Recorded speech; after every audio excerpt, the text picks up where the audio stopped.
By addressing the case of J'aimerais tout Ms. Meng d'abord Wanzhou. commencer par aborder le cas de Our Mme legal Meng system Wanzhou. is independent Le from Canada political est un pays régi interference. par le principe de la This is primauté du something that droit. we cherish and is an essential part of Canadian Il democracy. s'agit d'une partie essentielle de la Canadians démocratie rightly have canadienne. faith in our legal system and value the fact that we all live in a rule-of-law country. Our partners around the world should also be confident in the rule of law in Canada and in the independence and impartiality of our judiciary. Ms. Meng was arrested pursuant to Canada's extradition treaty with the United States. There was no political involvement. The case is before the Canadian courts and is being considered in Canada's judicial system as it ought to be. We have been in regular contact with the Chinese authorities about this case. Our ambassador to China, John McCallum, has spoken to the Chinese government on more than one occasion to provide them with information about the process. I spoke to China's ambassador to Canada today.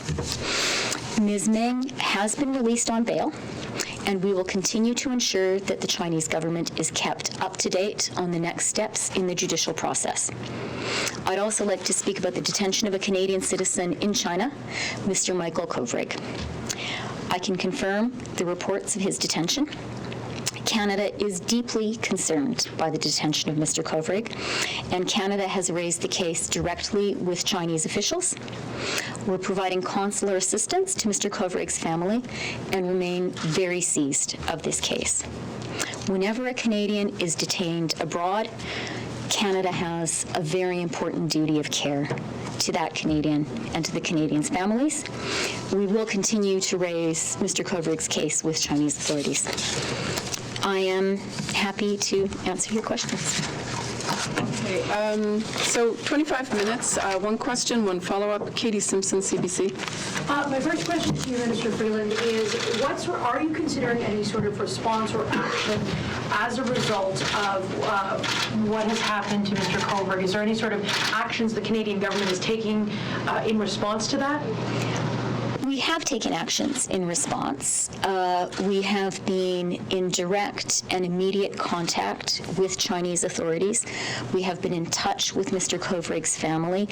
I personally spoke today with a family member of Mr. Kovrig's. I think it's very important for his family to understand how closely Canada is following this case and how important it is. I know that this is something which the Prime Minister is also very personally seized of, and we have raised this case directly with Chinese authorities.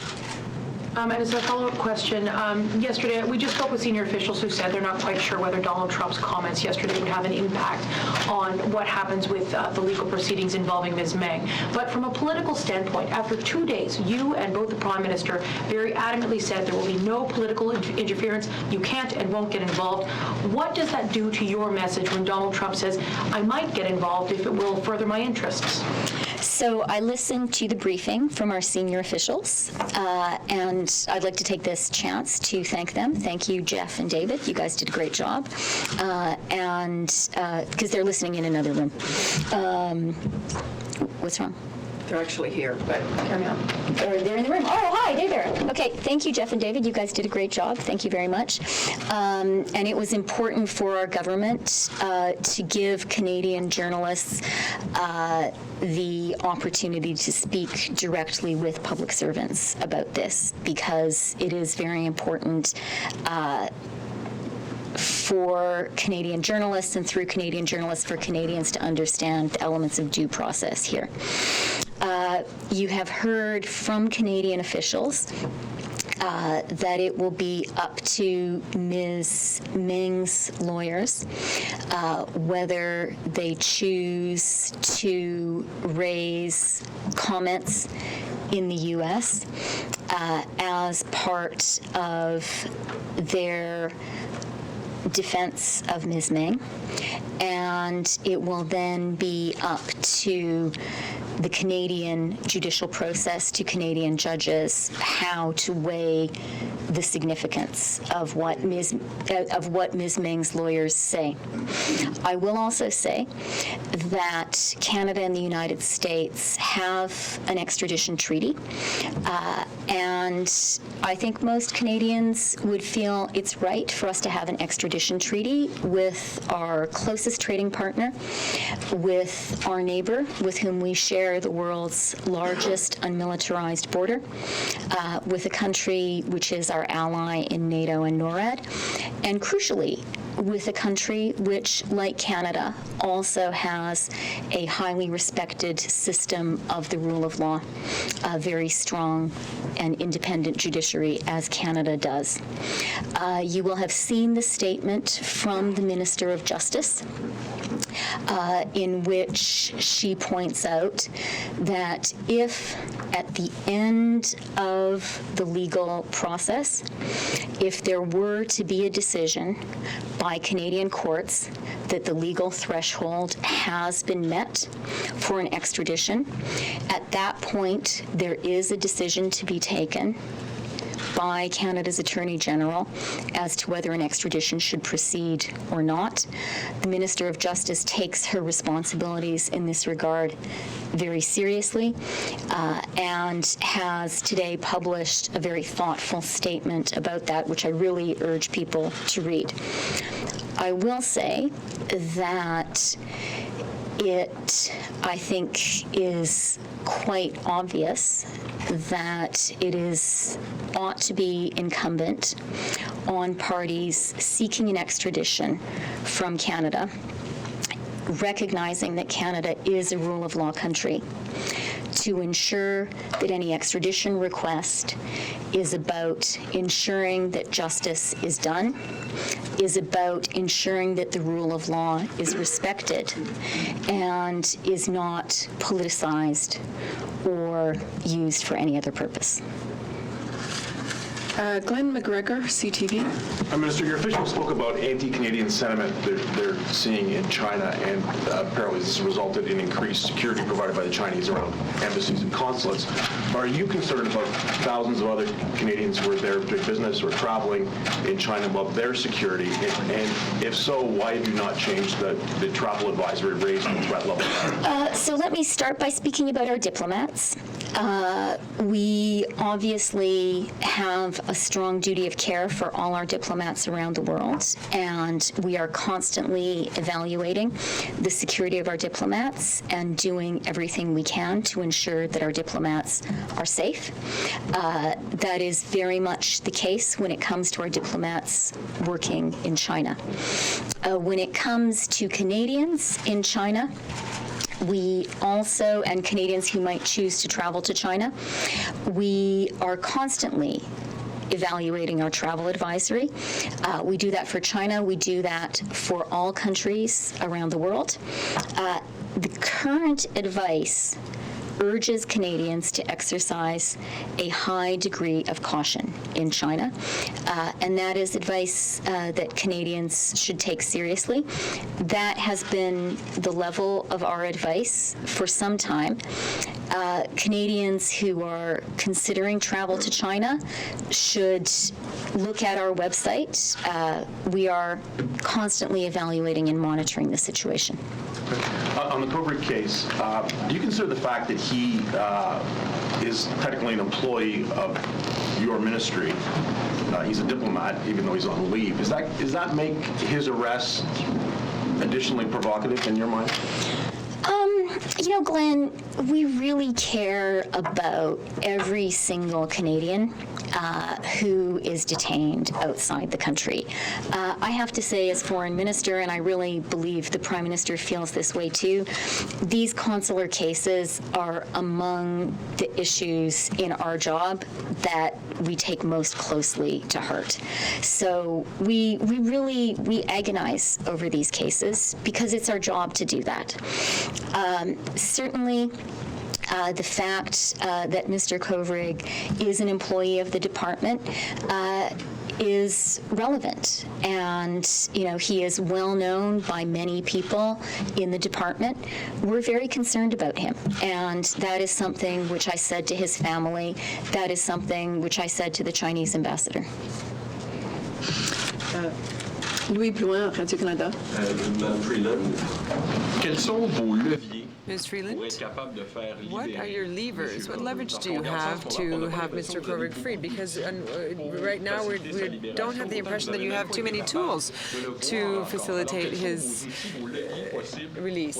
What tools or leverage do you have to obtain his release? Je toujours pense que ce n'est pas I've une always bonne thought idée that it's de not a faire good des idea prédictions. to make predictions. Et je peux et je veux seulement dire et I assurer can and I will only Monsieur say Kovrig et sa famille that que I le will Canada assure Mr. va Kovrig faire and his family tout that Canada possible. will do everything in its Nous power. avons déjà parlé avec les We have autorités already chinoises. spoken with Chinese Nous avons authorities. déjà parlé We have avec already la spoken famille de Monsieur Kovrig. with Mr. Kovrig's C'est un family. enjeu très important It's a pour very nous. important issue for Et us. nous allons continuer And à we will continue travailler pour Monsieur Kovrig, to work for Mr. comme nous Kovrig, devons le faire. as we Et must, comme nous faisons pour tous les and as we Canadiens do for dans les situations comme all ça. Canadians finding themselves in such circumstances. When you see such reprisals from the Chinese government, do you want to reconsider the relationship between Canada and China in its current form? Je dois préciser que I must les specify autorités chinoises that the Chinese n'ont pas authorities caractérisé have la not situation described the avec situation with Mr. Kovrig Kovrig comme une réponse du représailles. as being C'est important de préciser ça. as being a En ce qui reprisal. concerne les relations And it's important entre to le note Canada that et la Chine, with respect to the Canada-China relationship, c'est une relation importante it is pour an le important Canada. relationship for Canada, Et c'est une relation importante pour notre and it's an gouvernement. important relationship for our government. Dans une relation si grande In et such complexe a comme la complex relation and entre le important Canada et la relationship Chine, such as the one that il exists y a between our two countries, toujours des moments plus difficiles. there are always moments Mais that are more difficult than pour le others. Canada, c'est important However, de continuer for Canada, d'avoir it is des important relations to avec la try Chine. to maintain relations with China. Sorry. Et je veux, et And c'est important pour nous de it's important continuer for us de parler, de To travailler continue avec la to Chine. speak with China and to work with China. Et c'est la manière dans laquelle ce sera possible au fin And that is how it d'avoir will une be résolution des possible difficultés. to resolve difficulties in the end. Just go back to the travel advisory. I'm sure many of us have talked to friends in the business community who are curtailing travel to China right now, and they're doing so because something has changed in the last week. The External Affairs Travel Advisory, Global Affairs Travel Advisory was last changed in November. You were saying earlier that you seem to be saying that you think that the travel advisory, as currently written, captures the events such as what has befallen Michael Kovrig. So I wanted to be clear. Are you saying that you already are warning Canadians in the current travel advisory? It may be hard to read, but that they can be abducted arbitrarily, and there's some retribution for the abduction of the arrest of Miss Meng? Our travel advisory is clear and specific. And it states that Canadians should, and I'm quoting, exercise a high degree of caution in China. That has been the advice for some time. That is advice that Canadians should heed. It's obviously the decision of every Canadian to choose whether to travel to China or not. We do take seriously our travel advisories. We are constantly evaluating them, and Canadians, before traveling anywhere, should look on our website to see what the current travel advisory is. So what is the likelihood you're going to update the travel advisory in the next day or two? You know, Steve, that I don't make predictions. Keep looking at our website. That's what Canadians should do anywhere, any time they travel. Josh Wingrove, Bloomberg. Talk about our relationship with China. Are Have you spoken with U.S. counterparts about this or made any request for more information, or that they even withdraw this? Because the U.S. request seems to be putting Canada in an impossible position. And President Trump's comments even indicate there could be some kind of gambit here to use the Canadians as a proxy of the trade war that he's mounting with China. I have spoken with Secretary Pompeo about this situation. I've already commented on the comments we've heard about this from the U.S., and I will just reiterate what the Prime Minister said earlier today, which is what we're responsible for is not the behavior of other countries. What we're responsible is how Canada behaves. Canada is a rule of law country. That is extremely important to our government. I think in the world today, where the rule of law is under threat in some parts of the world, being a rule of law country is more important now than ever. And what I can commit to for Canadians and for our partners around the world is that Canada will very faithfully follow the rule of law. Your officials also said that Mr. Kovrig was arrested in Beijing, but we do not know his whereabouts now. Canada was not notified for 48 or so hours, and that you still don't know the charges. Canada offered fairly quick access to Ms. Meng, the Chinese authorities. What do you make of that? It seems pretty outrageous that the Chinese would delay notification and still have not told Canada where Mr. Kovrig, where your employee is, what his health status is, and what charges he's facing.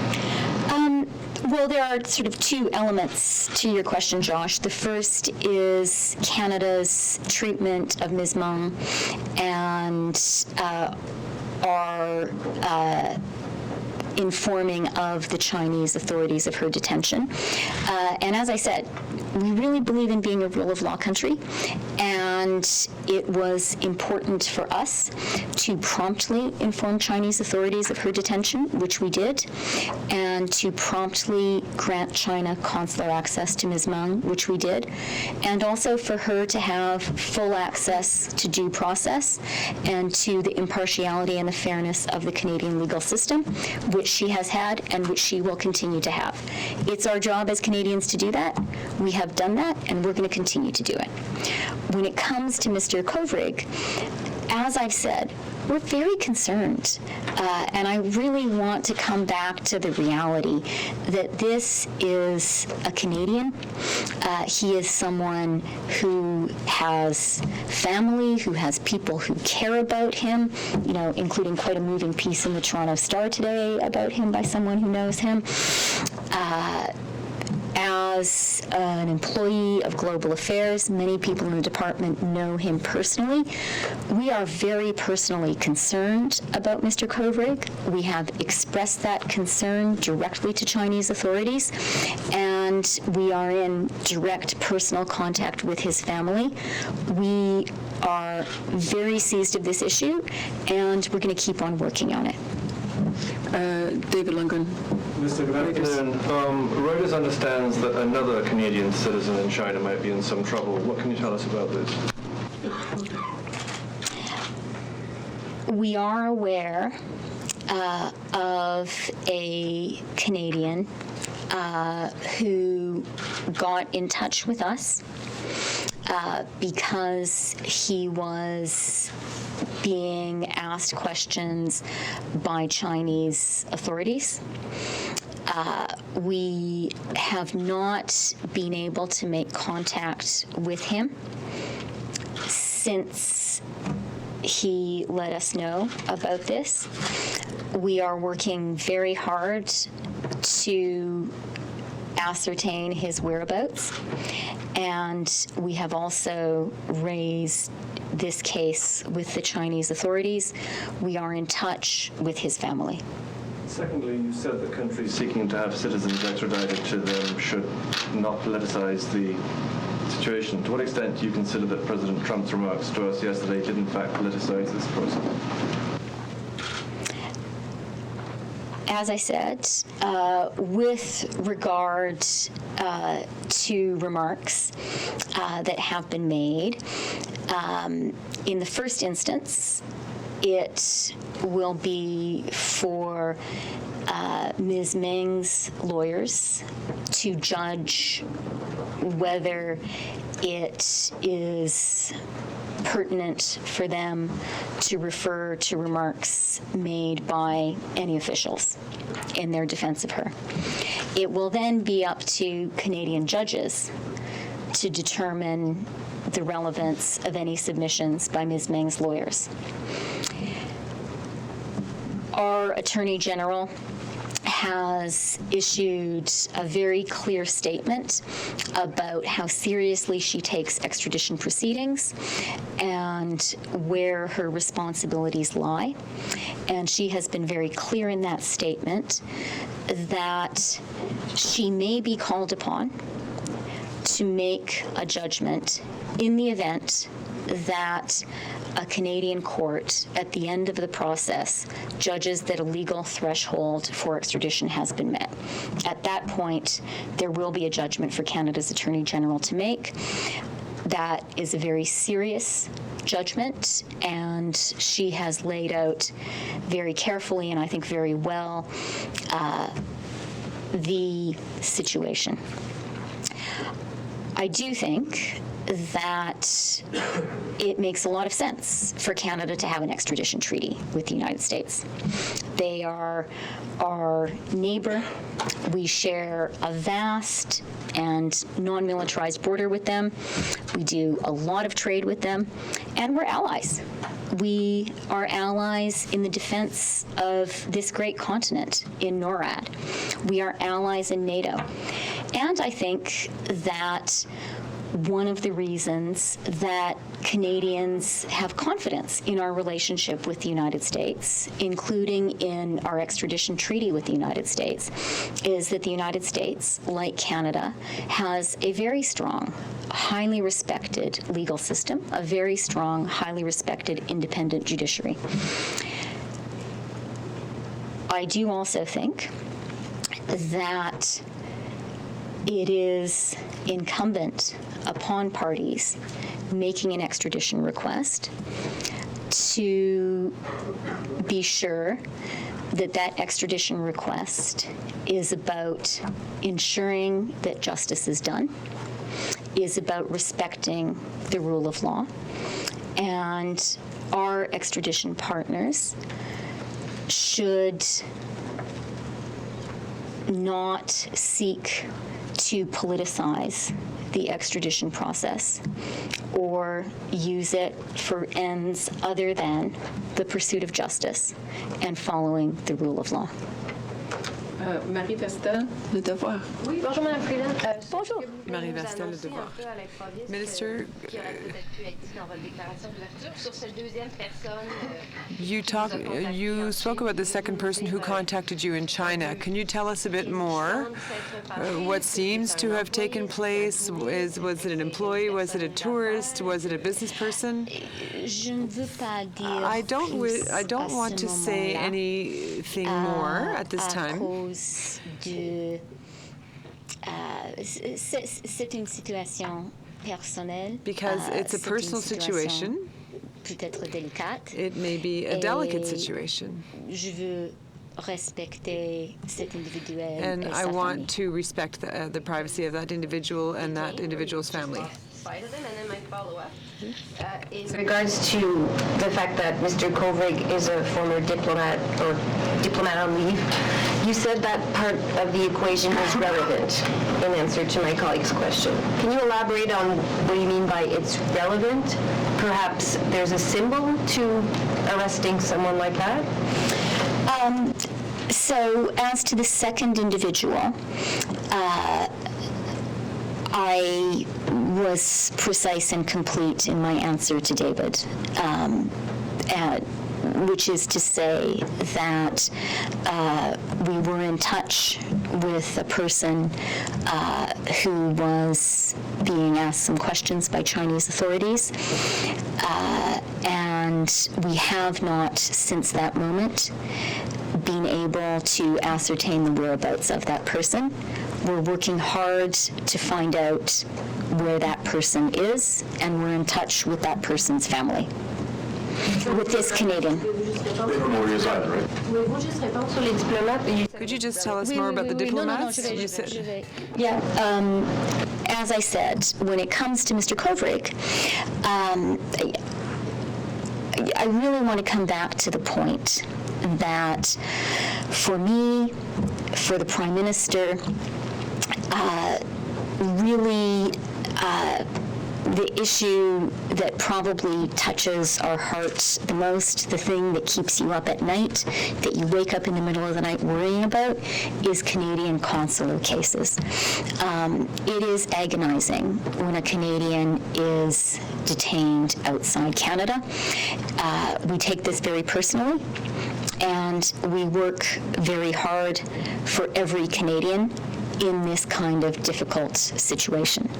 That is why with Mr. Kovrig, we've been in touch with the Chinese authorities, why I spoke with the ambassador today about it, why I spoke with his family. It's important for them to know we are personally concerned, we are personally engaged. The fact that Mr. Kovrig is an employee of my department means a lot of us know him. And that adds another layer to the concern. But I want, and I've, in some of the reporting that I've read about him, as I mentioned about Tonda's paper, reporters who know him have shared that with readers.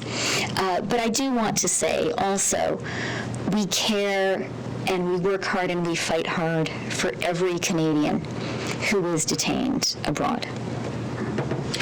I'm told that it's the last question. Since I said I was going to seize it, I only have 3 other questioners. If we take one question each from them, then that's my 2, mine and a follow-up gone. So can I take just those 3, one question each, not a follow-up? Okay? That's a deal.